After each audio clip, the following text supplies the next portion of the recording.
चलिए देखते हैं एक और छोटा सा न्यूमेरिकल, काफ़ी फेमस है, हो सकता है आप इसको लेकर डिस्टर्ब हों। तो इसमें सबसे पहले दो पार्ट में क्वेश्चन करिए। पहले पार्ट में है कि आप नेट डायपोल मोमेंट बता दीजिए, कैलकुलेट पी नेट, ये फर्स्ट पार्ट में है। तो बड़ा आसान है, टेंशन लेने की ज़रूरत नहीं। आइडेंटिकल डायपोल है, आइडेंटिकल डायपोल है यानी लेंथ क्या है सेम है, लेंथ क्या है सेम है, चार्ज भी सेम है, बस प्लेस्ड इस तरह से किए गए हैं। देखो बच्चे, दो तरह के डायपोल है। इसका डायपोल मोमेंट क्या होगा, P नेगेटिव से पॉजिटिव तरफ ऐसे। इसका डायपोल मोमेंट क्या होगा, P नेगेटिव से पॉजिटिव तरफ ऐसे। ठीक है, अब इन दो P का रिजल्टेंट निकालना है। थोड़ा सा जल्दी जल्दी हम बता रहे हैं क्योंकि बच्चे बहुत सारे न्यूमेरिकल्स करा चुके हैं। चलो धीरे धीरे देख लो। नेगेटिव से पॉजिटिव तरफ डायपोल मोमेंट होगा P, नेगेटिव से पॉजिटिव तरफ डायपोल मोमेंट होगा P। अब नेट के लिए आप इसको अलग से ज़रा बनाएं। ये है P, ओके, ये है P, ओके, ठीक है। इसको डॉटेड करके आप ऐसे वर्टिकल लाइन और हॉरिजॉन्टल लाइन ड्रॉ कर लीजिए। ये 120 है तो ये पूरा 180 है तो ये 60 डिग्री होगा, इतना। अब इसका बच्चे कंपोनेंट ले लो, ये क्या आ जाएगा, P cos 60, इधर होगा P sin 60, ओके। तो P cos 60 P/2 और ये होगा P√3/2, ठीक है। तो नेट डायपोल मोमेंट का x कंपोनेंट, ध्यान दीजिएगा जो हम बात बता रहे हैं। अब नेट डायपोल मोमेंट का x कंपोनेंट यानी Px क्या आएगा, x कंपोनेंट यही तो है P√3/2। नेट डायपोल मोमेंट का y कंपोनेंट, P ऊपर है P/2 नीचे है, अपोजिट डायरेक्शन में है, तो Py क्या आ जाएगा बेटा, P - P/2 यानी P/2। अपोजिट डायरेक्शन में है इसलिए हमने माइनस किया है बेटा, अगर सेम डायरेक्शन में होता तो हम प्लस कर देते। तो x कंपोनेंट इतना है, y कंपोनेंट इतना है। ज़रा ध्यान दीजिए, ये है Px, ये क्या है Py,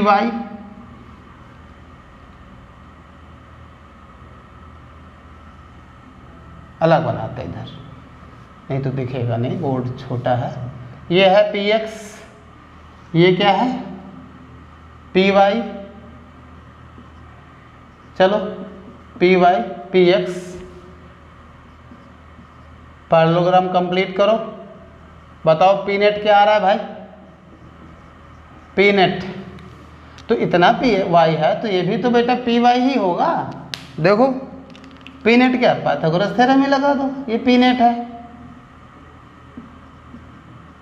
क्या, Px² प्लस Py², कितना ज़्यादा आसान है, Px², हो 3P/4, 3P²/4 और ये Py², देख लो P²/4। अगर आप ध्यान से देखें तो ये P आ रहा है, P नेट, ओके। डायरेक्शन के लिए ये एंगल थीटा कहला, तो बच्चे tan θ = Py/Px। Py कितना, P/2, Px कितना P√3/2, तो ये कितना आ रहा है बेटा, ये 1/√3 आ रहा है। तो थीटा कितना 30 डिग्री, यानी समझ में क्या आया, डायपोल मोमेंट नेट कितना है P, हॉरिजॉन्टल से x एक्सिस से कितना 30 डिग्री पर, x एक्सिस से 30 डिग्री पर, ठीक है। तो समझ गए होंगे आप। अब जरा इसका सेकेंड पार्ट देखिए। सेकेंड पार्ट ये है कि अगर हम एक हॉरिजॉन्टल इलेक्ट्रिक फील्ड अप्लाई कर दें इस तरह से जिसकी वैल्यू हो E, तो सिस्टम पर नेट टॉर्क कितना लगेगा, टाउ नेट, टाउ नेट। अगर हम हॉरिजॉन्टल इलेक्ट्रिक फील्ड E यानी x एक्सिस के along electric field E establish कर दें तो ये जो सिस्टम है इस पर नेट टाउ कितना लगेगा। तो इसका सल्यूशन बहुत छोटा है, ज़रा देखिए इसका सल्यूशन। ये हो गया x एक्सिस, ये हो गया y एक्सिस। तो डायपोल बेटा कितना, नेट डायपोल मोमेंट क्या P, इन दोनों को हटाओ, इनका नेट देखो, नेट डायपोल मोमेंट क्या P, और कुछ इस तरह से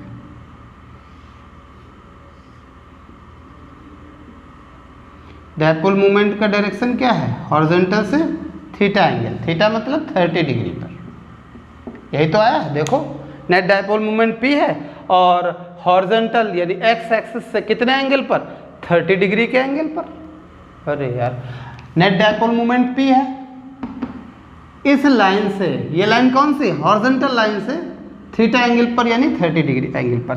अब आपने इलेक्ट्रिक फील्ड कितनी इस्टेब्लिश करी है, E, देख लो कितना आसान है। नहीं तो बच्चे ये एंगल थीटा है, नहीं तो ये एंगल भी तो थीटा होगा, नहीं डायपोल मोमेंट और E के बीच का एंगल कितना, ये भी 30 डिग्री होगा। ठीक है, तो tau net is equal to, याद करो, PE साइन थीटा, P तो P ही है, E है साइन 30 1/2, तो ये आंसर है। बड़ा आसान क्वेश्चन था, उलझेंगे तो थोड़ी सी आपको दिक्कत हो सकती है। चलिए एक और देखिए क्वेश्चन, बस खत्म करते हैं।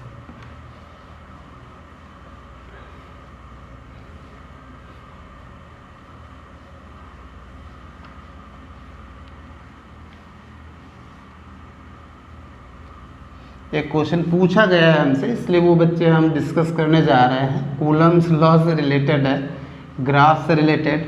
देख लीजिए बेटा, कह रहा है electric force versus 1/r² graph बना दीजिए। चलो बना दे रहे भाई, मेरे को क्या है, पूछा गया ये क्वेश्चन बच्चे। तो मान लीजिए 2 पॉइंट चार्ज हैं, Q1 Q2, सेपरेशन R है, हवा या वैक्यूम में रखें तो इनके बीच लगने वाला इलेक्ट्रिक फोर्स सब लोगों को बिल्कुल याद हो गया होगा, r²। अगर आपसे कहे आप ग्राफ बना दीजिए F और 1/r² के बीच, तो F की जगह बेटा आप क्या ले लेंगे, y ले लेंगे। F की जगह क्या ले लोगे, y ले लोगे। 1/4 pi epsilon not Q1 Q2, और 1/r² की जगह क्या ले लोगे, x ले लोगे। देखो 1/r² है तो x, तो ये y is equal to mx type का बेटा ग्राफ है, यानी लाइन पासिंग थ्रू ओरिजिन। अगर इसको आप थीटा कह लें तो लाइन का slope is equal to, tan theta, slope m होता है ना, slope m is equal to tan theta, और tan थीटा यहाँ से बच्चे m आएगा क्या, m आएगा Q1 Q2 upon 4 pi epsilon not. अगर कोई ये एंगल भी पूछे तो आप बता सकते हो tan inverse Q1 Q2 upon 4 pi epsilon not. ये इसका ग्राफ होगा। ठीक है, इस ग्राफ से रिलेटेड एक क्वेश्चन बच्चे आप करके दिखाइए। ठीक है, बड़ा आसान सा ग्राफ है, कोई दिक्कत वाली बात नहीं है। देखिए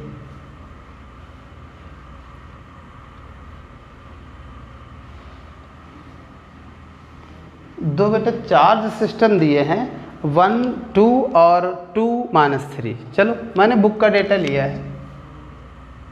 1 माइक्रोकूलम,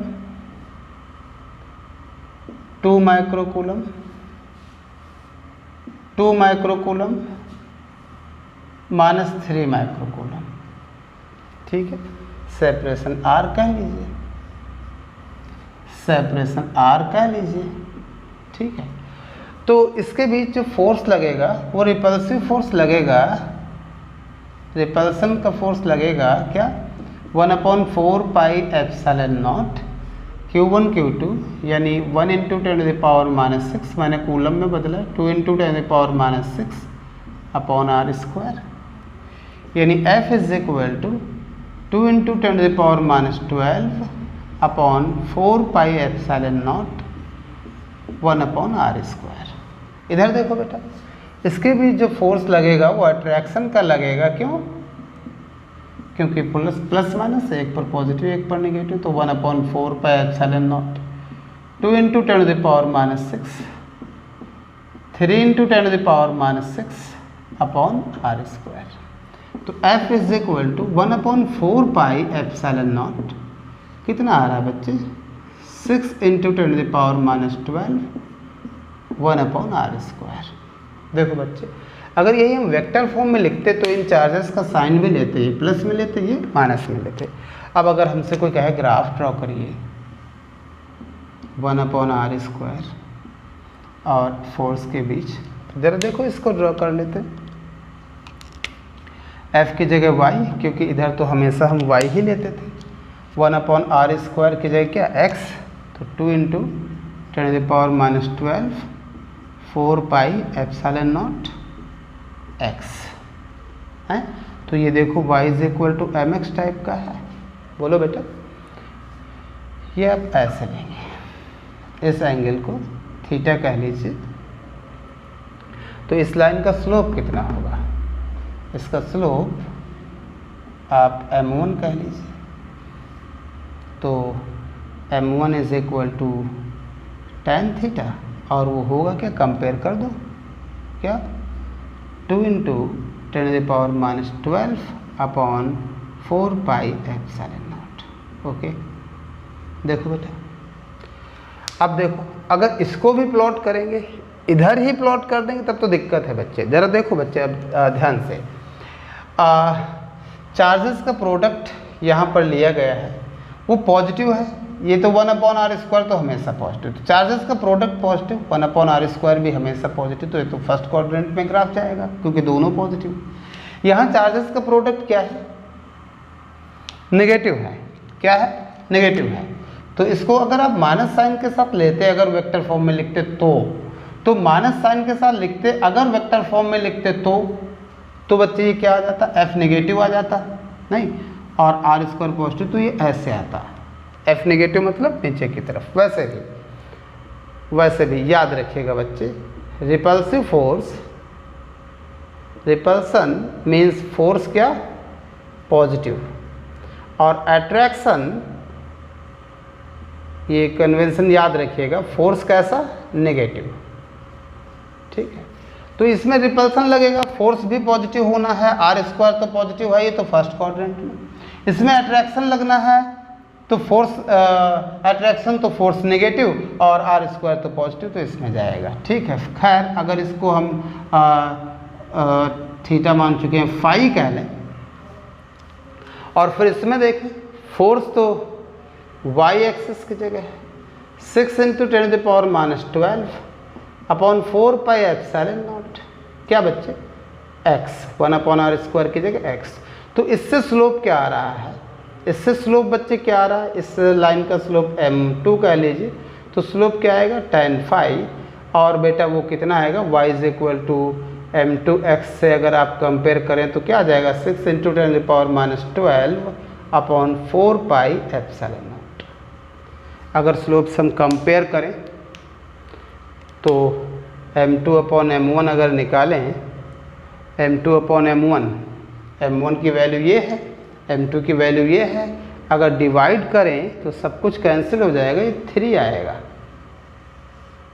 ठीक है, तो ग्राफ फोर्स और 1/r स्क्वायर के बीच जब कभी आप ड्रॉ करें तो इस बात का ध्यान रखें कि रिपल्सिव फोर्स पॉजिटिव आप लें और अट्रैक्टिव फोर्स नेगेटिव लें। ठीक है, ओके बेटा, अब नेक्स्ट टाइम हम कल से या नेक्स्ट वीडियो से गॉस थ्योरम स्टार्ट करेंगे। Thank you.